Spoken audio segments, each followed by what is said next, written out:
Claude Emmanuel, tu es actrice, activiste, mannequin, bombe atomique, surtout bombe atomique.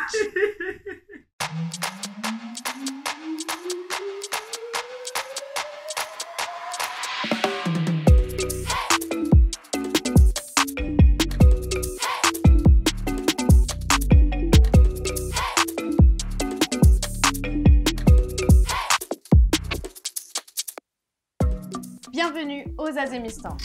Nous sommes toujours là pour m'aider à écrire la constitution d'une république non binaire, non bananière, safe, inclusive et dévolue au pouvoir du matriarcat. T'as vu, on est anticapitaliste, mais on est sur YouTube le sang.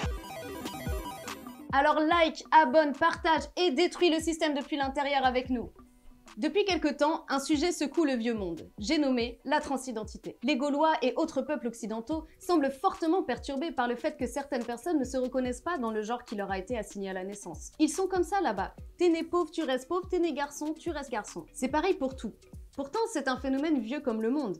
Mais hors du Azémistan, on semble en avoir encore un peu plus peur que du réchauffement climatique. Alors, on va se demander pourquoi. Heureusement, ici on a des journalistes très bien renseignés, qui mènent leurs enquêtes. Aujourd'hui, nous retrouvons FZ avec le journal du Vieux Monde. Oh!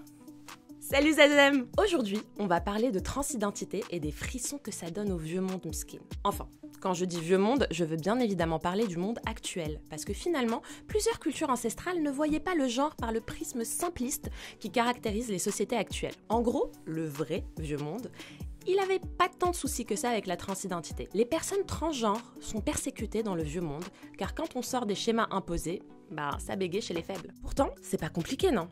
Un des philosophes des bougies le disait bien. Je pense, donc je suis. Mais bon, apparemment, ça marche que dans un sens leur histoire. Big up à Kim Gemili. Le complot du jour, j'ai nommé la grande transhumance.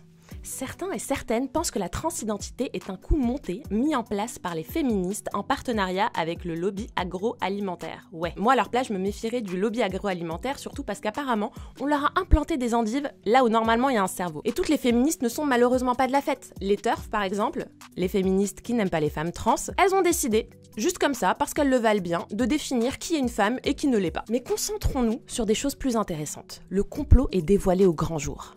Les personnes transgenres existe parce que le lobby agroalimentaire nous a inondés d'aliments transgenres, ouais, et à notre insu en plus.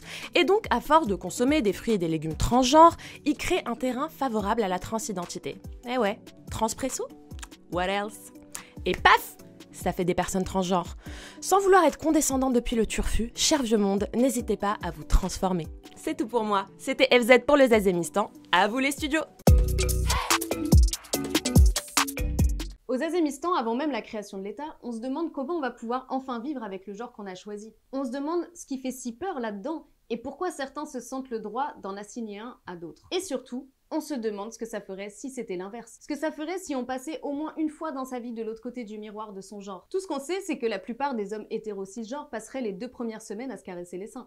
Mais à part ça, et si c'était des personnes trans qui faisaient l'éducation sexuelle? Et si chaque être humain pouvait prendre le temps de penser et d'assumer son genre?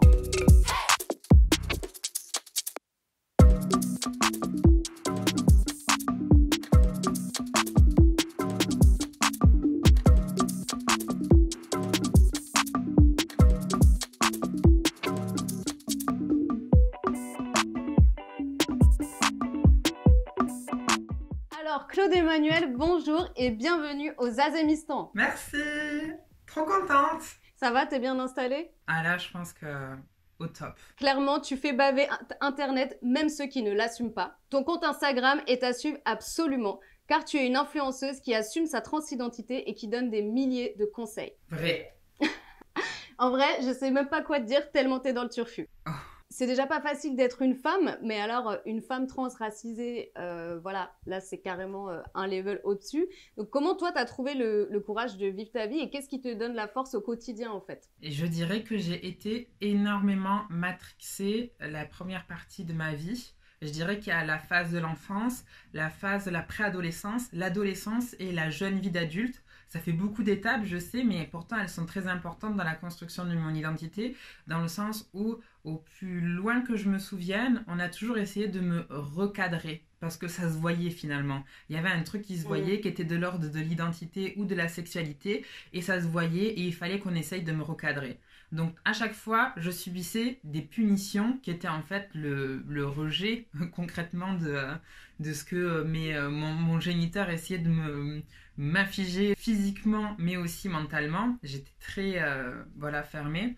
Et puis du coup, développer une certaine forme de fermeture, de se renfermer sur moi-même, ce qui a développé des troubles psy importants. C'est-à-dire qu'à partir de la préadolescence, j'ai commencé à avoir l'apparition des caractéristiques physiques secondaires, ce qu'on appelle donc du coup la pousse des poils, par exemple dans les entités qui pourraient être masques, et dans les entités femmes, ça va être la pousse peut-être des seins et compagnie.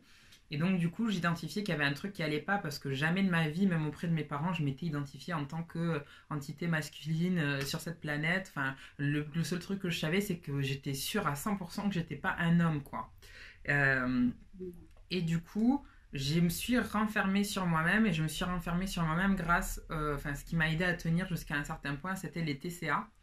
Je mangeais énormément dès que mon père ouvrait la bouche, dès qu'il y avait un propos homophobe, dès qu'il y avait un propos transphobe, dès qu'il y avait un propos raciste de la part de mon père, marié avec une femme noire, hein, lui blanc de peau, enfin pour vous situer, votant Front National, chasseur-pêcheur, garagiste, je vous laisse deviner un peu le topo.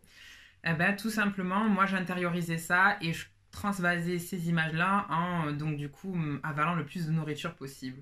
Est arrivé à un point, vers la vingtaine, où j'ai compris que j'étais une personne concrètement transidentitaire, mais j'y ai fait bloc complet parce que j'étais matrixée par les codes et standards de beauté que je pensais ne jamais pouvoir atteindre. Et puis finalement, est arrivé un jour où je me suis dit, c'est impossible que je passe une année de plus dans cette situation, donc vu que je vais jamais réussir à transitionner, je peux pas avoir 25 ans et me dire que je vais exister dans ce monde comme je suis actuellement.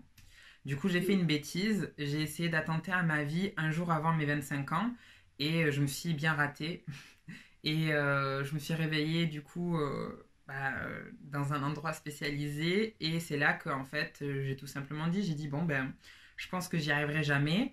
Mais qui ne tente rien finalement n'a rien. Si j'ai survécu à ça, autant que je m'en serve pour essayer de voir s'il y a quelque chose à faire. Du coup, je l'ai fait et c'est comme ça qu'un peu j'ai commencé à essayer d'être présente sur les réseaux sociaux, documenter et compagnie. Et voilà, on est concrètement quasi 6 ans après et jamais de ma vie j'aurais imaginé ressembler à la personne que je suis aujourd'hui. Je suis... en fait, je suis un peu chouque. Franchement, bravo, hein. Merci beaucoup pour ton témoignage, c'est super émouvant. Est-ce que tu peux nous expliquer ton métier de consultante queer pour des marques de luxe? Que la charte, elle soit respectée du casting jusqu'à la production peut-être d'un vêtement ou autre avec un message, jusqu'à la séance de photos où les prestations où des personnes minoritaires sont prises pour pouvoir tout simplement faire les campagnes et compagnie. En dehors de ça, je filtre énormément. C'est-à-dire que quand il y a une proposition d'un nouveau projet, je fais partie des boucles et je dois donner mon avis en fait sur si le travail il a été bien fait ou si il est discriminant pour une partie du coup de la société, précisément du coup toutes celles que je viens d'énumérer juste avant. C'est un peu comme souvent on se dit quand il y a une pub complètement délirante qui passe et on se dit mais vraiment, il n'y a personne dans la salle qui s'est dit que c'était bizarre avant de valider. Donc toi, c'est toi, cette personne qui va leur dire les gars, là, c'est bizarre, on va peut-être pas faire ça. Genre, c'est un peu le moment où on arrive en 2021 et avec tout ce qui se passe autour du féminisme, avec MeToo et toute cette arrivée, voilà, où on prend conscience de nos corps et surtout de comment ils sont représentés dans la société, qu'on se rend compte qu'il y a plein de choses qui sont patriarcales, qui sont pas du tout OK. Et ça passait vachement à travers la pub, quand on voyait une pub qui passait, on se disait mais... Enfin, il y a un truc qui est un peu cringe dans le truc de se faire représenter de cette manière-là. Là, en fait, ce qu'on va arriver, c'est que on est en 2021, comme je le disais, et il y a des choses qui arrivent pour nous défendre. Aujourd'hui, les réseaux sociaux sont plus puissants que n'importe quel réseau actuel. Je dirais même, personnellement, ça n'engage que moi. Je pense que les réseaux sociaux ont une plus grande puissance que, du coup, les représentations politiques actuelles. Par exemple, l'État, concrètement, ils sont à la masse. Est-ce que tu peux nous donner un exemple de bad buzz qui t'a marqué sur le sujet de la transidentité ou autre, dans la mode ou dans le cinéma? Je suis mannequin grande taille, précisément, et je me pointe aussi sur des castings pour pouvoir être sélectionnée. Ma transidentité, c'est pas quelque chose qui transparaît tout de suite sur mon physique.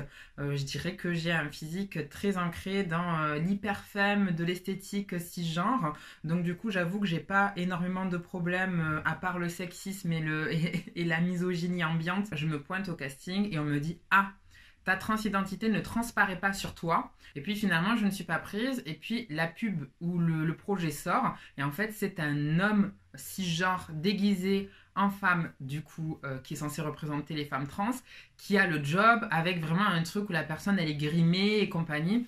C'est assez catastrophique. Un rôle, effectivement, c'est jouer un personnage. Mais dans les représentations, en fait, il n'y a jamais de place pour les personnes trans à ce qu'elles jouent des personnages cisgenres. En revanche, souvent, on retrouve des personnes cisgenres dans le rôle de personnes trans, mais toujours de façon grimée.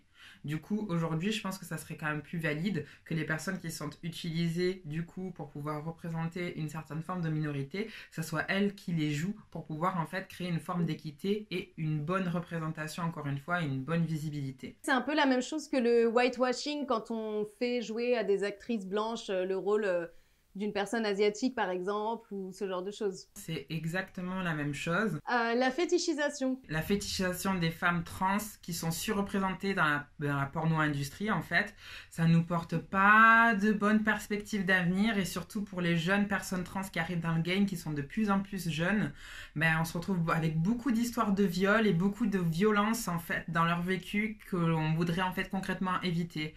Donc, les femmes trans sont des femmes, avant d'être toute autre chose dans cette société, et donc du coup elles méritent d'être perçues en tant qu'individus valides, autodéterminants et tout simplement en tant qu'elles-mêmes, en dehors des cadres des pensées horribles que peuvent avoir précisément les hommes cis, à savoir d'objets sexuels, d'essuie-tout, d'éponges émotionnelles ou psychologiques.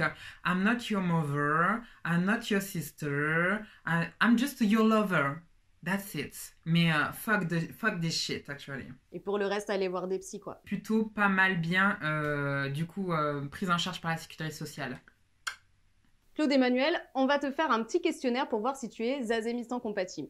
Ne t'inquiète pas, aux Zazemistan, on n'a pas besoin d'être validé. Toi, t'es survalidé anyway. Donc, tu peux dire n'importe quoi et ça passe dans tous les cas. C'est ça qui est excellent. Si tu aimes, tu dis Zazem. Si t'aimes pas, tu dis Zazem pas. Oui. Let's go. L'hétérosexualité dans un monde patriarcal. Oh, c'est difficile, hein. J'azem et j'azem pas de temps en temps. RuPaul Drag Race. Zazem pas. Ok, tu peux expliquer rapidement pourquoi? Parce que tout simplement, on a besoin, encore une fois, de représentation qui soit au plus juste. Et aujourd'hui, on a tendance à faire beaucoup la fête pour plein de choses. La Pride Month arrive avec beaucoup d'ampleur chaque année au mois de juin, et c'est l'occasion toujours de trouver un prétexte pour faire la fête plutôt que de nous célébrer pour qui nous sommes. Moi je dis, la fête elle est finie. Si on doit sortir dans la rue, c'est pour sortir dans la rue comme Sylvia Rivera ou comme Marsha P. Johnson, comme à Stonewall, pour dire on est là, on existe, foutez-nous la paix, donnez-nous des droits en fait.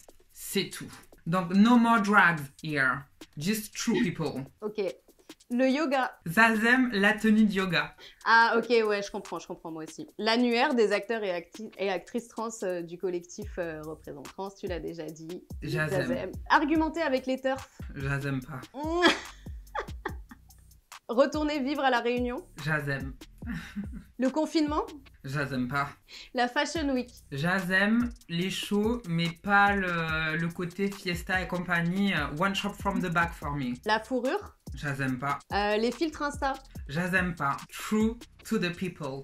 La grasse mat le dimanche. J'aime bien. Et les poils sous les aisselles. J'en ai pas en ce moment, mais j'aime bien, ouais. Why not, why not. Claude Emmanuel, merci beaucoup pour tous ces éclairages. Je pense que ton ouverture d'esprit et ta capacité de remise en question sont fortes. Je te propose donc que nous te donnions la nationalité Zazou, si tu y consens. J'y consens grave. Trop bien.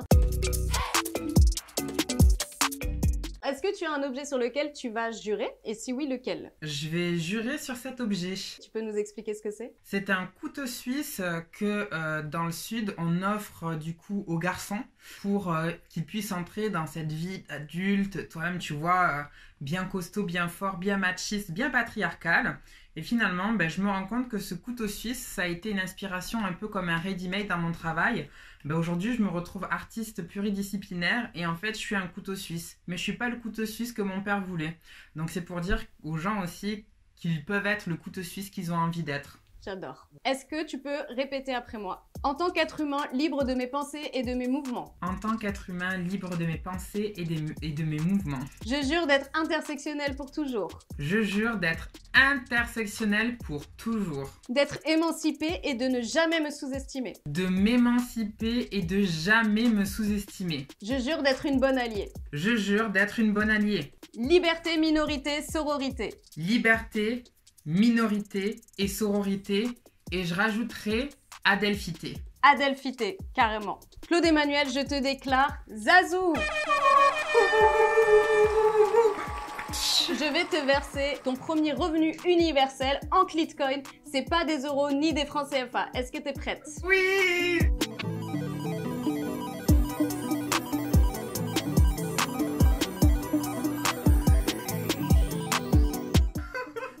Il y a un billet qui s'est coincé dans la télé, c'est magnifique. Il est où? Il est où? Petit message de service. Pour ceux qui veulent être naturalisés, il faut vous abonner, liker, partager. Les hommes et les femmes trans ont toute leur place ici et seront directement acceptés et désignés au titre honorifique de citoyens normaux du Zazémistan.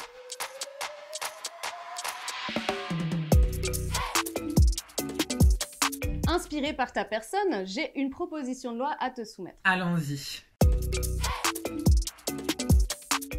Au Zazémistan, chaque citoyen bénéficie du droit inaliénable de choisir son genre et le parcours de transition sera un parcours du care et pas un parcours de la justification. Période. Tu valides cette loi? Moi, je survalide cette loi. Ok, est-ce que tu as des amendements à proposer? Que ça soit libre et gratuit. Pas mal. La loi est donc adoptée à l'unanimité. Bim, bim, bim. Vive le Zazémistan! Merci beaucoup infiniment d'être venu avec nous aujourd'hui et d'avoir partagé tout ce que tu as partagé avec nous qui sont des éclairages très précieux. Et grâce à toi, le Zazémistan va encore upgrader. J'espère bien et j'espère qu'on va être une très belle famille au Zazémistan. On n'en doute pas. Mouah. J'espère que vous avez kiffé cet épisode. Bon allez, je sais que vous avez kiffé, faites pas genre. Rassurez-vous, nous continuerons notre déconstruction avec les afrologistes, les féministologues, les racistologues, les ouin-ouinologues, les transologues. Le Zazémistan, c'est le monde post-occidental dans lequel vous n'osez pas encore vivre. En attendant, abonnez-vous, likez, partagez et surtout, liberté, minorité, sororité, longue vie au Zazémistan et à tous les Zazous.